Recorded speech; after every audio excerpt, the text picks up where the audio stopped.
retrouvons tout de suite Eric en Espagne. Non, je t'assure, c'est pas top. Non, il fait un temps un peu pourri, il y a du vent, tout ça, c'est un peu couvert. Hein. Ouais. Bon, bah, c'est ça, ouais, Attends. Ouais, bonjour. Bon, on est en train de bosser quand même. Hein. On est à Almeria, dans le sud de l'Espagne. Contrairement à ce qu'on pourrait croire, non, il fait moche. Par contre, la moto, elle est pas mal. Hein. Comme vous pouvez le constater, là, on est en présence d'une MT10. Normalement ça, MT10, ça doit envoyer un petit peu. C'est censé être le flagship du Dark Side of Japan. Donc là on n'est pas au Japon, on est en Espagne. Mais enfin c'est pareil. On va voir. Hein. On va voir si c'est bien. Bon, normalement c'est bien. Voilà. En tout cas, bon, les conditions vont être un petit peu compliquées au niveau météo. C'est pas simple. Hein. Voilà. Attends, non mais j'ai l'impression que j'étais pas très crédible sur ce coup-là. Non, je t'assure. Non, effectivement, Eric, avec ce soleil, on a du mal à te croire. Avec la MT10, Yamaha offre un nouveau vaisseau amiral à la flotte Master of Torque. Sur le papier, cette Hyper Naked est une R1 dépouillée de son carénage, mais la réalité pourrait bien être tout autre.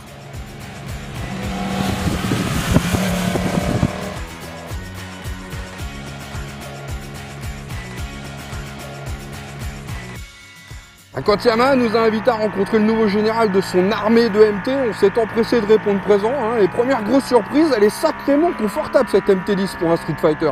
La position de conduite est plutôt cool, on est plutôt encastré dans la moto que sur les avant-bras et on ressent une certaine souplesse générale.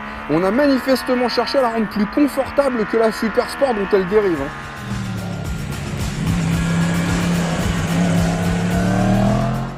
La base de la MT10 est bel et bien la R1. Le châssis est identique à 60%.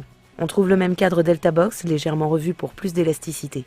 Le bras oscillant type treillis en aluminium est lui aussi pratiquement identique à celui de l'Hypersport, comme les suspensions. On retrouve la même fourche inversée de 43 mm de diamètre à cartouche KYB au débattement de 120 mm. En revanche, les réglages sont différents. Souple en début de charge, elle devient plus rigide lors de plus grandes contraintes.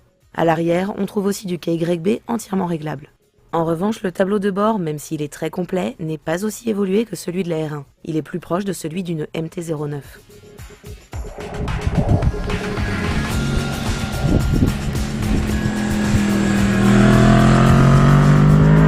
Alors on retrouve le système d'e-mode, donc les différentes cartographies sur cette MT10. S'il propose toujours les modes standard A et B, cette fois le mode standard est le plus sage. Le A renforce le couple à bas et mi-régime, et puis le B ajoute une bonne dose de réactivité à l'accélération en plus. Alors pour le coup, c'est nettement plus marqué que sur les autres motos. Le mode standard est largement suffisant selon moi, notamment en ville. Le mode B rend la MT10 vraiment très sportive et c'est parfait. En revanche, le mode A est à bannir, hein. La coupure des gaz est vraiment trop brutale, ça secoue trop quand on lâche l'accélérateur. Donc vraiment à choisir, je garde le mode B qui la rend explosive, mais étonnamment plus facile à gérer.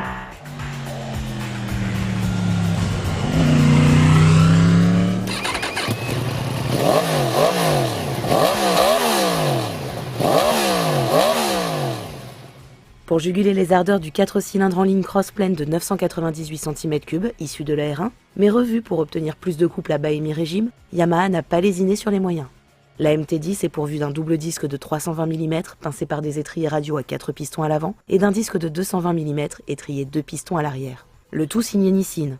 Elle est aussi dotée d'un contrôle de traction TCS réglable sur 3 niveaux d'intervention totalement déconnectable et d'un embrayage anti-dribble quasi identique à celui de la R1 qui maîtrise la roue arrière à la décélération.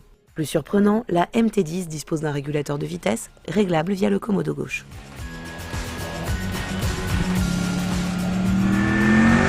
Le plus drôle avec le régulateur de vitesse, c'est qu'il fonctionne de 50 à 180 km/h. 180 km/h en régulateur de vitesse. Ah bon ça? À part en Allemagne, franchement, je vois pas. Mais là, tant qu'à faire, autant profiter des 160 chevaux et 111 Nm de couple pour aller bloquer le compteur à 264 km/h, s'il vous plaît. Non, c'est vrai, tant qu'à faire. D'autant que la protection de la tête de fourche est plutôt bonne, malgré un côté très torturé. Comme toutes les MT, la MT10 arbore un design très Street Fighter. Les lignes taillées à la serpe offrent une allure très agressive à la dernière née de Yamaha. C'est très visible au niveau des optiques. Le double projecteur monofocus à LED surmonté d'un feu de jour lui aussi à LED donne un faciès qu'on imaginerait très bien dans le prochain Transformers. Pour permettre au pilote d'adopter une position plus droite, plus street, le réservoir est plus court que celui de la R1, mais aussi plus massif pour conserver sa capacité de 17 litres. Cela renforce encore le caractère musclé de la MT10, dont tout le poids semble concentré sur l'avant.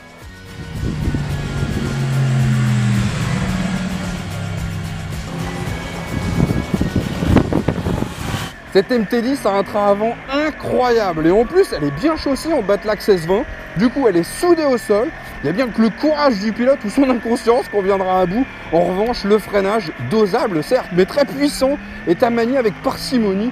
Autant on peut s'autoriser des freinages tardifs, autant une fois inscrit en courbe, il aura tendance à relever la moto. En fait c'est toujours le problème avec ce type de monstre. C'est tellement efficace, tellement facile d'une certaine façon qu'on a tendance à oublier les lois de la physique. C'est pas une mobilette, une moto de 160 chevaux, on arrive vite à des vitesses stratosphériques. Bon, en clair, on a plutôt intérêt d'anticiper, sinon c'est le toujours assuré. Si on n'a aucun mal à faire parler ses gènes de R1, son cadre et son amortissement, moins typé hypersport, peuvent en faire une compagne agréable pour les balades du week-end, voire plus si on puise dans le catalogue d'accessoires proposés par Yamaha. Au terme de cet essai, c'est la polyvalence de la MT10 qui ressort. Des accessoires qui viendront toutefois faire gonfler l'honnête facture de 13 499 patates. Un tarif qui permet à Yamaha de rivaliser sans problème avec une Triumph Speed Triple R à 13 800 € ou une BMW S1000R à 13 500 €.